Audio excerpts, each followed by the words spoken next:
I'll never forget one of the first times I saw my mother use food stamps. She was smiling while she pulled all kinds of food from the shelves, filling her cart with more nutrition than just broth. She placed the food on the cashier's counter, happily listening to the sounds of it being scanned and bagged.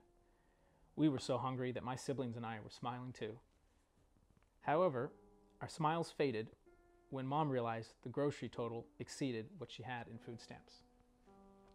I watched the cashier sneer and roll his eyes at my mother, and then condescendingly scold her for not tracking how much she was spending. I felt so ashamed and embarrassed. I wished I could disappear and hide from this truth. We were poor, and that did make us trash to some people. I watched my mother's tears fall from her face onto the checkout counter as she determined which foods would make the cut.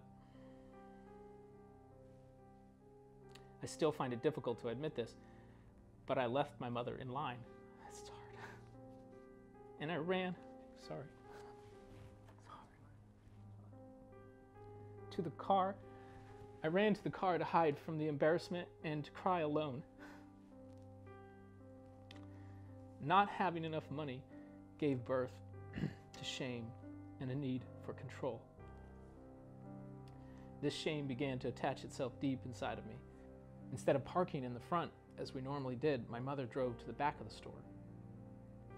She put the 15-passenger van in park, turned around, and spoke directly to me as my siblings watched silently.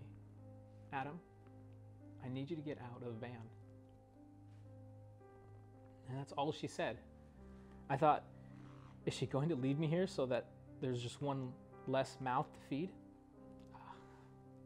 Crying, I begrudgingly and slowly climbed out of the van.